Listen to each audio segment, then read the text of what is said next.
What's up my peeps, Andy Shea from Moon Reborn. Today we're going to be talking about shoes. Now feet, if you're following this channel, you know that it's one of the most important things in the human body because whatever touches the ground sends signals up from the foot to the brain to tell us how to move and how to respond to planet Earth. Now if you put the foot in the wrong environment, then a lot of the times the signals are not transmitted properly, causing issues with the mind-muscle connection, which will change our gait pattern, change the way we move, which in turn might cause a bunch of issues over time. So I've been training barefoot along with all of my clients in my facility since I've opened, and the results have been great.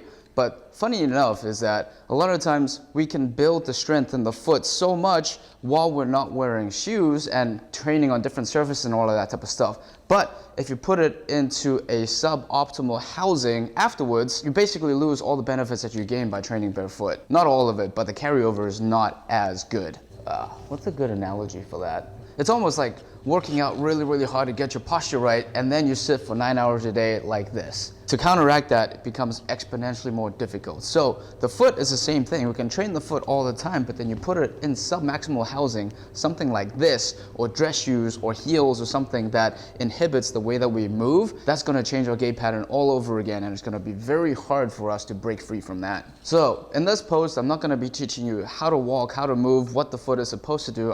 Those are gonna be in other videos. For this particular video, we're talking about what might be the best housing for your foot in order to get the maximum gain or keep the gain that you had while you're training barefoot for a long period of time. So the first thing you want to know is what suboptimal housing is. Most of us already know that dress shoes, heels, and all of that stuff aren't the best for the foot because they're really hard and they elevate the heels. But if you're looking at tennis shoes and most athletic wear, this is kind of what you get. And this is what we call the drop, as in the heel over here is higher than the ball of the foot. So you have this down heel slide. This puts your foot into plantar flexion, as in your calves have shortened while you're in this position. So if we already know that heels are bad for the body because it shortens the calf by about 13%, why are we running for hours at a time in something that's already similar to the heel? Now, why this drop is actually not so optimal for the body is because your calves already shortened when the heel is already higher, but it also changes the gait when you're running and walking and stuff. Because there's more cushioning in the heel, it makes you want to strike with your heel even more. Think about it, if you're completely barefoot, would you go for a flat out sprint by only using your heels? Probably not. We utilize the ball of the foot even more. So this is the first thing you want to look at is the drop in the heel. So you want to try and get a zero drop, as in the heel and the ball of the foot is in the same line. It's not necessarily about the cushioning, it's about how flat it is from the heel to the front of the foot. The second thing in these suboptimal shoes is that they don't rotate very well, as in this does not turn, so it's almost like stuck. The sole of the foot is really hard, so the shoe doesn't like to rotate. That is number two. And the third one, possibly the most important, is the width of the foot. Most of the time we think the toe box is actually the ball of the foot, so from knuckle to knuckle of the foot. But we actually want the toes of the foot to be wider. So toe to toe, that's actually from pinky toe to big toe, that's essentially where we want the width of the foot to be.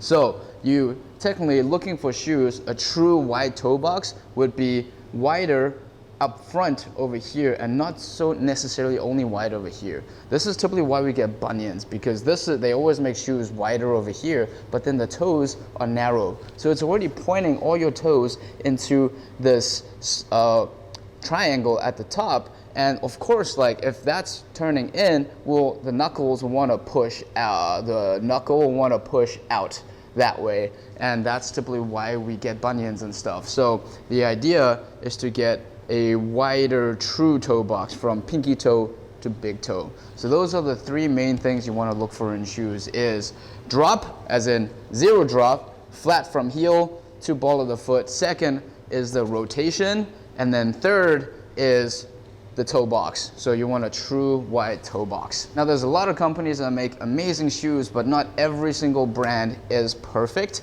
and that's where customization comes in, and you got to figure out which shoes actually work for you. So my favorite 4 brands are these. I got my Merrell vapor gloves. So notice this is completely minimal. I am a fan of minimal wear for everyday wear and stuff like that.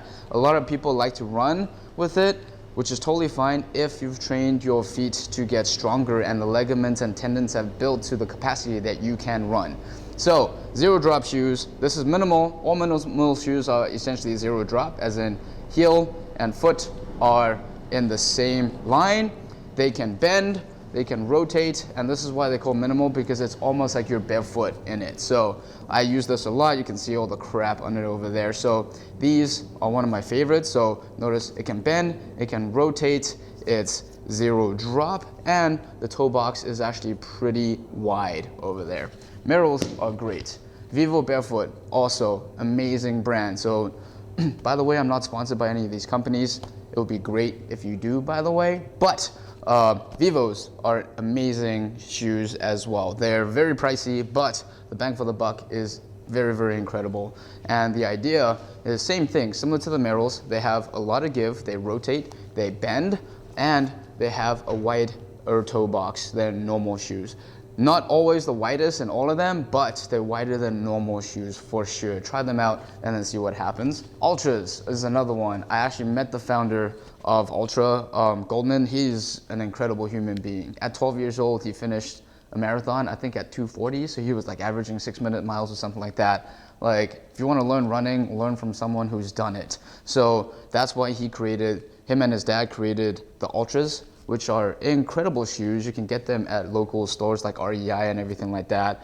And these are still zero drop, as in heel to the ball of the foot is the same height, but they rotate really well, and they're honestly the lightest shoes I've ever felt. They're even lighter than minimal shoes like these Vivos over here. The rubber on the Vivos are actually slightly heavier. This, I don't know what they did. It's pretty incredible, like how light this supposedly bigger shoe actually is. So they have multiple different options. They have high cushioning to low cushioning to this is considered low to medium cushioning. And the idea is to not only go full minimal. If you're doing long distance running and stuff like that, many times you actually do need some cushioning, because if you're transferring from your current shoes, which have a lot of cushioning, you don't want to go straight into minimal, because like the ligaments and tendons in the foot haven't built the strength. So you want to transfer to something that's zero drop, that has the rotational component and has the wide toe box, and then match the cushioning that you currently have in your running shoes now. Then slowly, after like 6 months, a year, then reduce it by another grade. So go from high to medium or medium to low, and then from low to zero drop after. That's what I recommend to teach the ligaments and tendons how to build that strength. So probably a very good combination is to have one pair of like your current, get one pair of shoes that zero drop cushioning that moves very, very well, like Ultras or whatever it is, for your running and long distance stuff. And then for everyday wear, get a pair of minimals, like whether it's, like Merrells or Vivos or Lems is another really great company. Zeros are another great company as well, like XERO. All of those create amazing line of shoes. You just have to find the one that actually fits well in your price range and moves the right way. So it's gonna take some time to dabble with, but essentially you wanna find the right housing for your foot.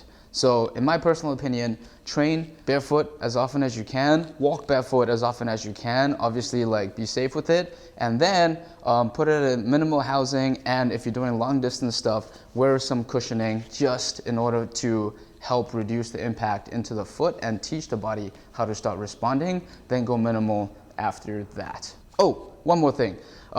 In order to find the true toe box, this is what you want to look at, is take out the inserts of the shoe and then compare your current inserts to the ones that you're going to buy. So if you look at these Nike inserts over here compared to my Ultra inserts over here, if I overlay it, the Ultras, notice that it's very, very subtle, but the Ultras have a little bit more wiggle room over here. So if I stack it the other way around, it's so subtle. So notice like there's a little bit more blue, especially right on the outside over here. Just this 2 millimeter difference in that toe of the foot can reduce the amount of rubbing on the inside of on your feet. A lot of times we get bunions, we get the hammer toes and all of that type of stuff, usually because of these 1 to 2 millimeter things. So when you're buying shoes, take out the inserts of the shoe, put your foot on it, as in step on the inserts, and then line your foot on it, and then see if your toes actually splay out and actually give you the freedom to be able to move. So you don't want the toes and the ball of the feet to overlap in the inserts. You want it to be within the inside of this. That is the true width of the shoe. That is my final tip. Ooh, I actually totally forgot to talk about my Earth Runners. So these are the last pair of shoes that I personally own, and that is these sandals over here. Earth Runners are actually really interesting, is that this little copper thing at the bottom transfers through the copper laces over here, which technically gives you the illusion that you're barefoot because the signals from the earth transfer through the copper into your body. And that's technically what grounding is. So if you know anything about grounding, these are grounding shoes that have the Vibram soles, which are also very flexible. They're essentially barefoot. So the heel laces hook really well onto the back of the foot, which allows you to run pretty well in these and do like long distance hikes and stuff like that. Obviously, like rocks and stuff might get in the bottom every once in a while, but essentially these, I love these for everyday wear, especially in summer and stuff like that. Those are my 4 pairs of shoes. Like whatever shoes you pick, doesn't really matter. Just find ones that, 1, have 0 drop,